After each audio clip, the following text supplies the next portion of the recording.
Hey, what's going on, everybody? Hope you guys are having a good day. I'm Dr. Boyce Watkins from Your Black World and the Black Business School. I want to say welcome, welcome, welcome to drboycetv.com, the home for intelligent Black people. If you're not Black and intelligent, you know what to do. You may want to get the fuck out, and because we keep it real, Black, we keep it real smart. Home for intelligent Black people. If you're not Black and intelligent, and we have a lot of fun. So let me turn that down so I don't hear an echo here. All right, so today we're going to have a really interesting conversation. It has to do with dating and relationships, and why, according to this article that I was reading, and my friend Danielle Pierce, we both shared this article. I can't remember. I think I sent it to her, or she sent it to me, or something like that. But it's an article from Business Insider, and it basically says that intelligent, high-performing women fall for toxic partners, and it explains why. And so before I begin the conversation, I want to welcome my good friend Danielle Pierce from economicelevation.com. How you doing today, Danielle?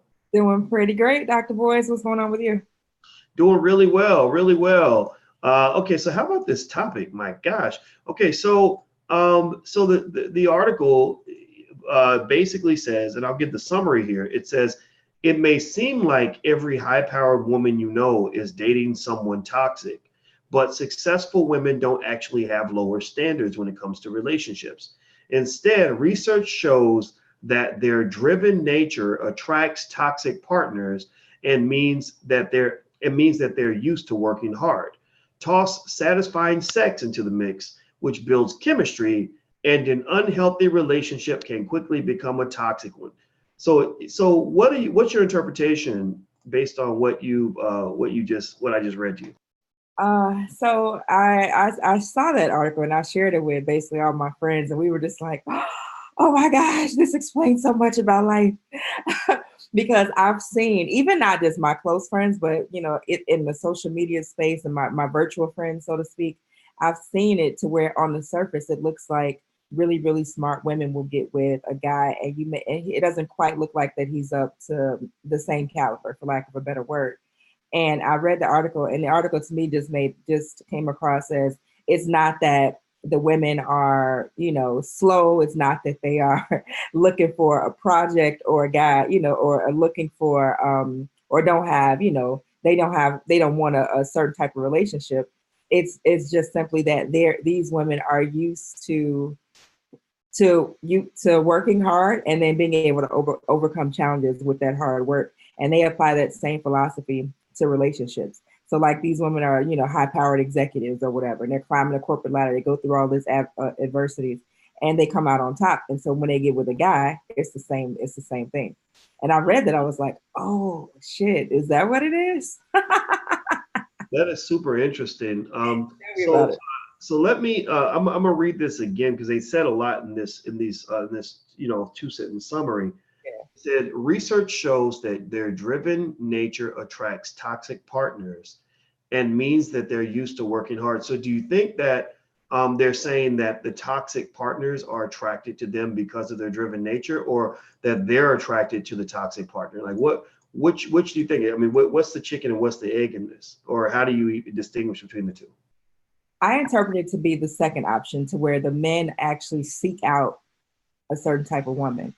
I think everybody has like a radar that they give off, and it could be any number of things. I think everybody has a radar, and certain types of guys are able to pick up on, that type of radar on a woman that says that she's successful, she can handle shit, she gonna take care of business, she ain't gonna be super needy and super dependent. She's gonna, get things done. And a certain type of guy, they will go after that type of woman. I saw a meme, Dr. Boyce. I don't know if you ever saw it, but it was so funny. And it said that dudes always ask what type of man you want so they can pretend to be him for 6 months. Have you ever seen? Mm-hmm. And let me be the first, since we keeping it real. Y'all know when it's nighttime, I start getting drunk with sleep, so I start saying shit that I wouldn't say during the day. Let me keep it 100 and tell you that is 100% true. Why is that true? Well, because men are driven by sex. Men think about sex 7 seconds a day. And studies show that when you first start, the fireworks of new sex start to happen. All these chemicals go off in your brain. phenylethylamine, dopamine, oxytocin, and it is the greatest high in the world. And there are people out there. I read about this when I was 28 years old because I was trying to understand love. And basically, there are people out there that are what you might call love slaves or love addicts. And these love slaves, love addicts, they love the first 6 to 9 months of a relationship. And then after 6 to 9 months, they start complaining. The little things that didn't bother you at all, that you didn't even notice the first 3 or 4 months, suddenly, I can't take it no more. I don't like this. I got to get out of here. Men and women. It's not just men, Right. but it's absolutely 100% true. And my theory is that sometimes I've seen women pick bad men because for the same reasons we pick bad politicians, right? Politicians don't get rewarded for being honest about who they are. Like if a politician's like, yeah, I'm a good guy, but I stole some money and I smoked some crack 20 years ago, but I'm a good person. I got good policies. No, we want the politician who is a complete liar, who pretends to be perfect, who has no chinks in their armor. That's what you want to hear. Let's not forget that. They say what you want to hear. Right. They say what you want to hear. Right. And the politician who said, look, I'm not perfect, but I made some mistakes, but I'd be good for the job. That person doesn't get elected. So I think that when you're looking for a fantasy, that's where you gotta be real careful. When you're looking for a fantasy and you're looking for perfection, you're looking for something that does not exist.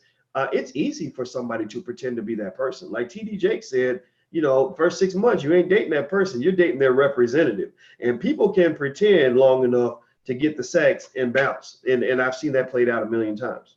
Yeah. Yeah. Oh, we didn't talk about that part of the article too, where it said that the other, it's kind of like what they call it, a triad, or the three forces or whatever, that they kind of make this thing work. Is the third piece is what they say, blinding sex life. So basically, like, you just blinded by how good everything is, and so that's the only thing that matters. You got good sex, you got good chemistry, very charismatic, and they're being exactly who you want them to be because it's in the first 6 months. And you're already an independent woman, so you like, I got this, and we gonna make it work, and there you have it. And then you have, and then you see those relationships play out, and it could last for years. Yep. Well, you know what? And by the way, everybody, I am speaking with Danielle Pierce, and she's from economicelevation.com. That's our website.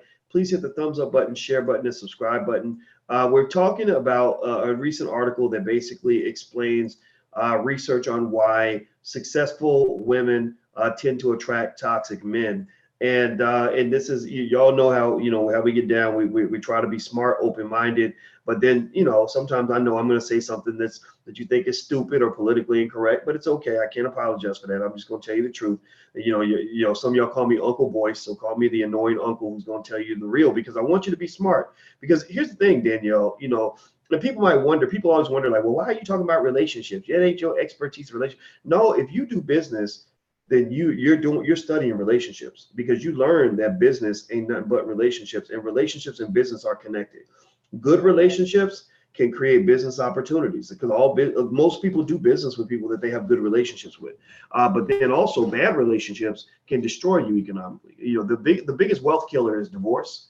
Or distraction from just bad relationships. You spend all your time fighting with your partner. You ain't got time to go build your dream. And I've seen people in toxic relationships have a lot going on, a lot of good stuff going on, and that shitty person that they have sitting at home every day just messing it all up. I mean, seriously, it can be something as basic as somebody get mad and decide they're gonna come to your job and embarrass you on your job, right? I knew this.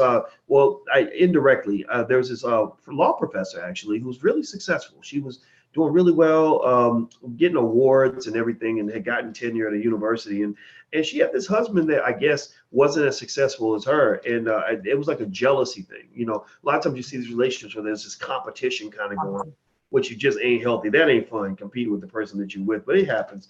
And anyway, so something went wrong in that relationship, and people saw the warning signs. They saw this dude was a problem. They saw that he was almost like the weight kind of holding her down. But they had 2 young kids together, because she was chasing the fantasy, the dream. She wanted the perfect little life. And one day he murdered her. He killed her, and then he killed himself. And both of their children were under the age of 5. And These were his children, right? sorry. These were his biological children, right? Yeah, these were his children. And so the children, like literally the kids are downstairs. He kills her, kills himself. The kids are downstairs. And they just kind of that story, and there's a thousand others out there just like it. That story just really, really impressed upon me the importance of thinking about who you let in your life on every level. Last week, Dr. Boyce, a lady was at work and she worked at a hair salon, and her estranged husband came to her job, stabbed her, and then laid on top of her and gave her a hug. And they had 2 children together as well. So he didn't kill himself afterwards, but they said he was whispering something in her ear, and probably was whispering some shit like, "Oh, you made me do this" or something, because that's how those type of guys think. But that just happened like about 3 days ago in New York. Well, I find that most abusers, male and female, because it's a myth to believe men don't get abused too. It's just a lot of times it's not seen as abuse because it's more psychological. But everybody knows. Tell me if you guys have ever seen this, where you got a woman that just berates the shit out of a man and tears him down every chance she gets. And if a man loves a woman, her words have power. Like that woman that I love upstairs. If she says something to me, it means more to me. And it affects my heart more than if a stranger says it. I can have 100,000 people online talk shit about me, but if which you do, which I do exactly. And just so y'all know, if you one of the haters, I do not hear you. I don't hear the haters. But literally, I'm tone deaf when it comes to haters. But when it comes to that woman I love, that's a different level of respect. And so, a woman does, this idea that women don't have power, that's false. Women have a lot of power to build a man up or tear a man down. So what I find is that abusive people, male and female, what they do is they tend to justify their abusive behavior. They tend to believe that the reason I'm abusing you, like this man, the reason I'm stabbing you is because you made me do it. I knew a guy who used to beat up his wife, and he got in some trouble. Somebody at her job called the police, and he's running from the cops. And I said, "Man, did you learn anything from that experience?"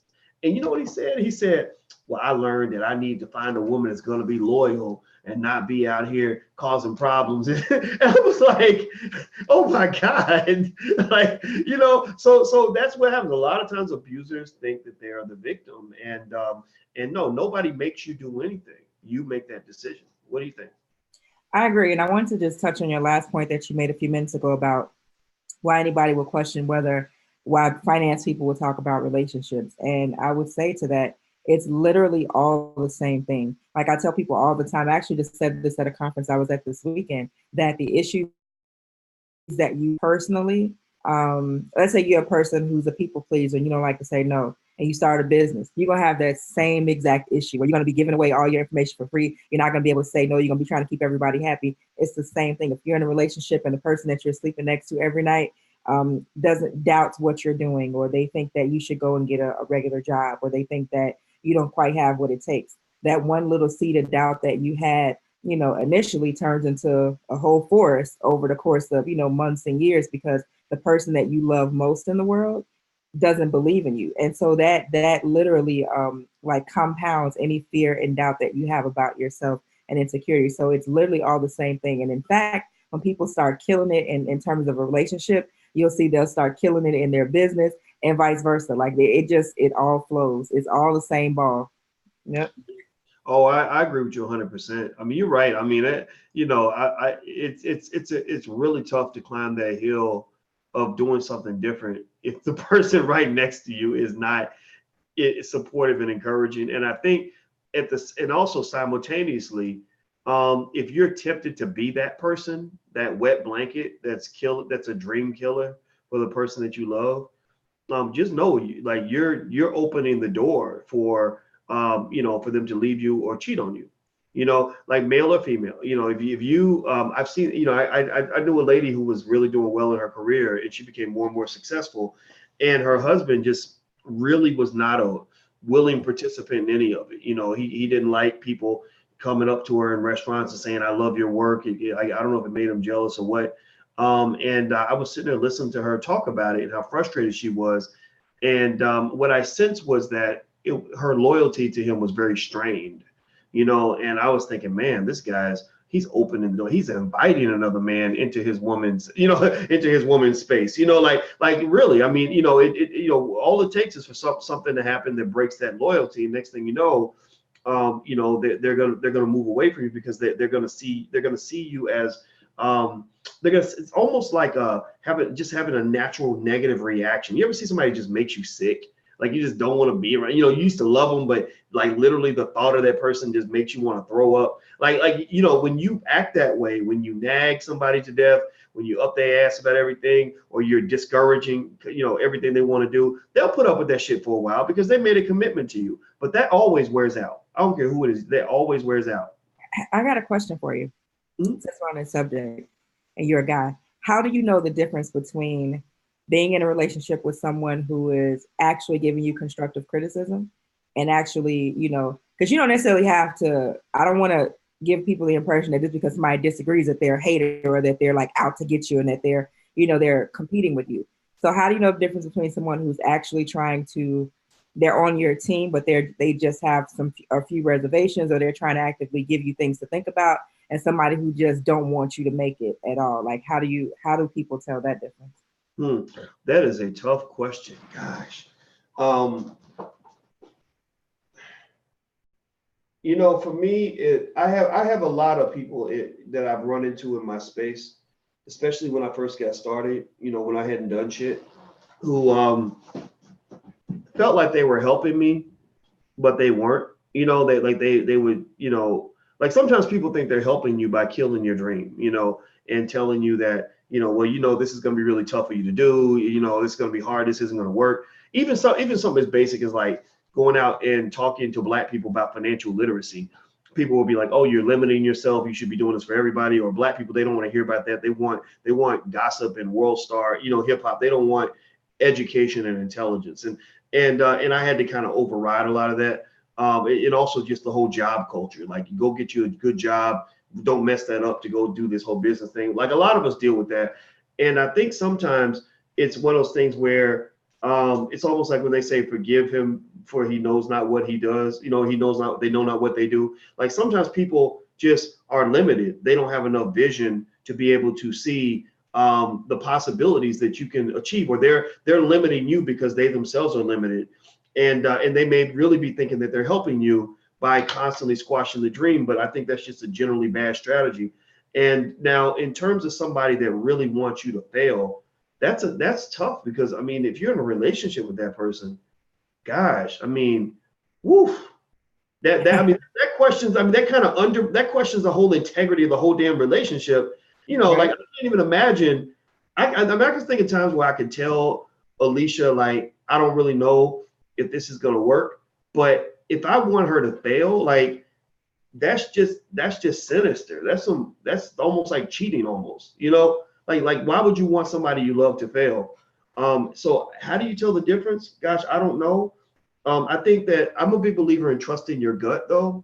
So even if somebody who loves me is kind of a negative Nancy and says, oh, I don't think this is gonna work, this is gonna work, I decide what I believe my potential is going to be. Also, I decide how I'm going to process what you said. So I may process it as, yeah, you're right, I need to think about that. Or I may say, okay, you're not helping me by telling me why this isn't going to work. You're only going to be helping me by telling me how I can solve this problem. Like, it's like climbing Mount Everest. Somebody could sit all day and tell you all the reasons why you can't make it to the top, why it's going to be difficult. But people climb Mount Everest all the time. So I'm like, don't give me the 99 ways it won't work. Tell me the one way that it will. If you can't do that, then step away, because I'm committed to getting to the top of this fucking mountain. So I think I think a lot of that may start with yourself, because you really don't always know what a person's incentives and motivations are. And maybe that's why you talk to different people and get different perspectives. And then ultimately, though, you make that final decision whether you're going to stop or go. Nobody else makes that decision but you. I'm a big believer in that. Yeah, I agree. Okay, everybody, I'm talking with Miss Danielle Pierce, and we are talking about why successful women attract toxic men and toxic relationships. And I want to say thank you. I saw some of you Billy made a donation. Thank you very much. And Darnell, thank you for your donations. This money's going right back into your community. I appreciate that very much. Also, Danielle's website is economicelevation.com. That's economicelevation.com. You should definitely check it out. Those of you who want to come to Atlanta, I'm going to do 3 days in Atlanta, 2 speeches, and a day-long investment seminar in Atlanta. Wait, when is this, Dr. Boyce? I thought I saw LA and Chicago. And when are you going to Atlanta? You know what? We decided on Atlanta a couple of days ago because we were going to go down and support the We Buy Black convention. And so I'm going to give a speech there. So we were like, oh, let's go ahead and do an investment seminar in Atlanta. Everybody been asking us to come to Atlanta. So there we go. Wow. Atlanta's so black. I love it. I swear to God, it's so black. Atlanta's beautiful. I mean, that city is just woof. I mean, you can't go to Atlanta and not love Atlanta. You know, Atlanta is one of my favorite cities.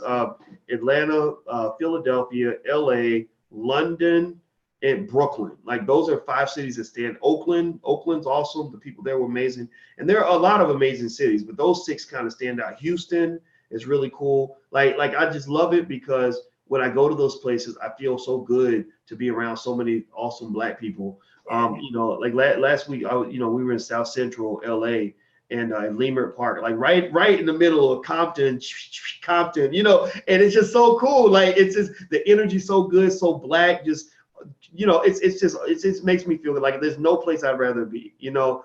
And so anyway, let me stop doing all that. But let me ask you, have you heard this term? Oh, by the way, if you want to know about Atlanta, go to drboyceatlanta.com. If you want to come to Atlanta, drboyceatlanta.com. Also, the All Black National Convention. You're coming to the All Black National Convention. Right? I am. I will be there. Yeah, so Danielle's actually going to be on a panel at the All Black National Convention in Houston the weekend of September 27th. So go ahead and get your tickets now. Go to allblacknationalconvention.com. That's allblacknationalconvention.com. So Danielle, let me ask you this. Have I ever mentioned to you this term that I heard called hobo-sexual? Yeah, those are the guys who are basically bums, and they live off of women, right? They need a place to live. They need a bed to sleep on. They need food and clothes, and yeah. I think that's, you know, here's the thing, right? You know, the world's changing, you know, and I think that the world is better for sure. You know, now that you have a world where it's not 80 years ago. Hobo-sexuals are basically men that look for women that have money so they can like be taken care of, be kept. The same way, you know, you have women that want to be kept, right? And my friend ran into a lot of, she was in Hollywood. She said LA is filled with really good looking, very talented men who are broke as hell. So she would go on dates with guys that were really good looking, and they would like forget their wallet, or they would need to stay on the crash on her floor. Yeah, and it's kind of interesting, and I think maybe the working theory there is that they're thinking like, look, if we get in the bedroom and I drop it, you know, in a way that makes her happy, she's gonna pretty much let me do what I want, you know. And I think that for women, it's a matter of kind of understanding like that the world is changing a little bit, right? And not always in such a good way, or there are complications that you may not be aware of, right? So now we have a better world where women are, you know, it's not 50 years ago where a lot of women stayed home. Women are out doing things. They're out working and building careers and doing great things that men do. And I think that that's awesome in terms of people being free to do what they want. But what also occurs, I think, especially in the Black community, because so many of the men are blocked out of the economic system or feminized or grow up wanting to become basketball players and rappers, so they don't have any other transferable skills that allow them to survive economically and otherwise. You have an imbalance, right? You've got a lot of women who are, you know, who become excellent breadwinners. I mean, Black women are really doing well in corporate America. And also what's interesting is that I think that because of the fathers not so much being in the house, there's a type of strength there that could almost appear to be almost like masculinity, but not quite. Just a strength, right? The ability, the strong Black woman like my grandmother, who could take out the trash, fix the roof if necessary. You know, didn't want to fix the roof, but could fix it, right? So then you bring it in like this guy who grew up watching his mama fix the roof. He watched his mama take out the trash. And maybe his mama even really, you know, messed him up by because she felt guilty his daddy wasn't there, so she spoiled him. Because I've seen it in households where it's almost like with the girls, we're a little stricter with the girls, and the boys, it's kind of like not quite giving them the discipline that they need all the time. Because I think boys kind of need a man to like threaten to like punch you in the face if you get out of line. Like, not that they really do that, but like men respond differently to men. They just do. I've seen it 1,000 times. And so this boy comes out into the world as a man because he has reproductive abilities and all this other stuff. And but he sees his mama, so he sees this woman who is doing really well, who's successful. He doesn't want to cause conflict, so he's taken the more, maybe you might say feminine role or the subordinated role, and said, hey, go do your thing, go work. I'll be at home playing Xbox, while you go out and make the money, right? And unfortunately, I've seen that happen in a lot of relationships. And I think that it's kind of like when you're not telling men to be men, when you don't have the expectations of them to sort of fulfill specific traditional roles of manhood, and they don't even know what those roles are. They get confused. They don't, like one woman actually told me, she's one of those women that kind of runs the household, does everything, and she's disappointed because her husband doesn't step up the way she wants. And she said that one day her husband literally told her, he said, I really don't know how to be a man. I never had a father, and I don't know what and she'd be so mad, like, why don't you do this? You're supposed to do that. And he was like, I didn't have a man around to show me how to be a man, So I know I said a lot. I didn't even ask you a question. I'd like to.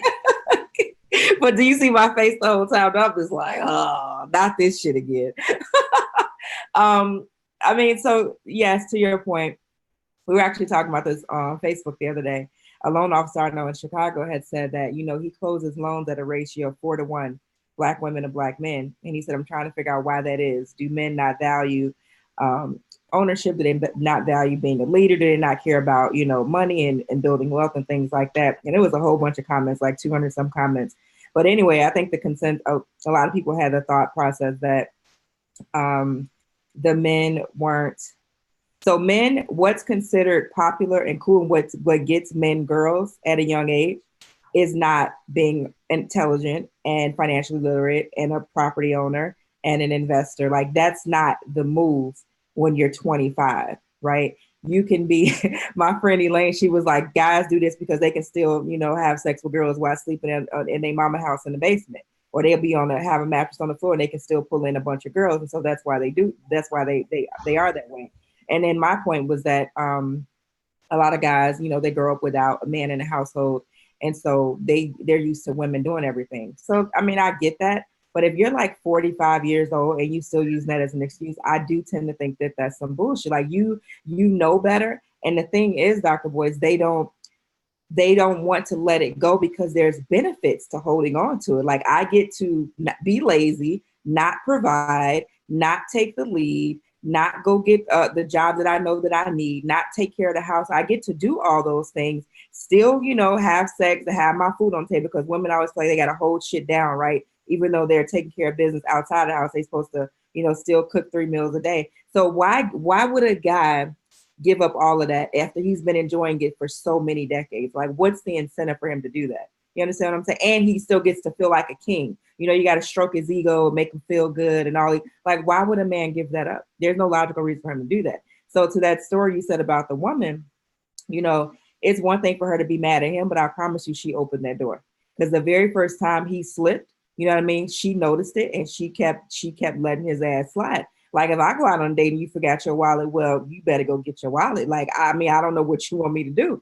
You understand? Like, that's not what we're doing here. Like, you're a grown man. You didn't forget your wallet. I mean, come on. And so that's like the boundary test, right? And women, we let that shit keep sliding. And before you know it, you got a guy in your house not doing nothing. You're like, oh my God, how did we get here? Well, you open that door. Well, I like that a lot. And I think that's a good note, to finish the conversation on. I mean, basically what you're talking about is, men and women sort of figuring out what they want in life and out of their relationships. And part of the way you do that is by setting boundaries and standards on the behavior of others and on your own behavior. I know that, I agree with you. I mean, I think that as a woman, if you make it clear, like, that's not going to fly, or I'm not, or a man who does this, and this is not welcome in my household, then you're going to attract certain types of men, or only certain kinds of men are going to get past that barrier. And I think also for men, I think it's very important for men who don't want to be seen in that lame category, that toxic, lazy, weak category. I think you got to claim your masculinity. You know, I would get so pissed off, Danielle, when I would see these articles saying, "Oh, don't stop telling boys to man up. Stop telling them to man up. You're putting too much pressure on them." I'm like, no, man the fuck up. Like, be a fucking man. Like, doesn't mean you can't cry. Doesn't mean you can't be emotional. Doesn't mean you can't do it. But there's a time and a place for everything. Yes. I mean, you know, it's almost like how when a lot of the this is some of that liberal shit. You know, when the feminists are talking about terms like slut shaming, and I'm like, yo, oh, you're slut shaming her. Like, so you're encouraging women to just be sluts as if there's no consequences for being a slut? There are consequences for that. You're gonna be seen a certain way. It's gonna have a certain outcome. Doesn't mean you can't have a healthy sex life, but when you're giving it up cheap, then people are going to see you as cheap. So same thing is true for men. You know, when you tell men like, oh, well, you can be feminine like a woman and you can do what women do and cry like women. No, I had a father. I was lucky enough to have a father that did not give a shit about political correctness. My father was like, you are a man. There is a way you carry yourself as a man. There is a standard you set for yourself. In that house, you are the man. In your life, you are the man. There's a role that the man has. And I think you can balance that with complete love, support, and respect for women and their freedoms to be whoever they want to be. The woman in my house is a high-flying professor who does whatever the hell she wants. But it's always abundantly clear in this house every day, I'm the man, she's the woman, and she don't want to be the dude. I don't want to be the woman. And we know that there's a difference. We're not gender neutral and all this other nonsense. So I think people got to get that out of their head. Like, if you want to build strong families, don't act like the liberals, because the liberals do not build strong families because they're confused as fuck. Excuse my French. Did I sound like it? Did I sound mad? Hey man, and last real quick, that reminds me of that story with the guy who was crying on TV because of what Trump said about Baltimore. And I was just like, I'm not feeling that. Like, I don't want a child of mine doing that. I don't want a man of mine doing it. Like, you don't cry in front of your enemy. You don't have a breakdown in front of your enemies on national TV. Like, I'm not. Or here's another good one. When Terry Crews joined the Me Too movement because the man grabbed and Terry Crews is 6'3", 245 pounds. And somehow somebody convinced him that he was a 5-foot white woman. Like, that was embarrassing. That was ridiculous. I'm not a fan of that. I'm sorry. And I don't know if that's toxic masculinity or whatnot, but if you don't go crying about what somebody said to you, that's your enemy, that you know is your enemy. Like, no. I agree. There we go. So we agree. So y'all just know, in this space, if you haven't figured it out yet, this is not a space for political correctness. Our goal is to be correct, not politically correct. We just want to be correct. So I'm going to let you go for tonight, Danielle. I really am so appreciative that you were willing to join me in this conversation. I know it's nighttime and everything else. And everybody who's hanging out with us, thank you guys for hanging out with us. I hope you'll support Danielle. Go to her platform. Go check it out. She's a very smart lady. She knows a lot about real estate. So if you are interested, go to economicelevation.com. That's economicelevation.com.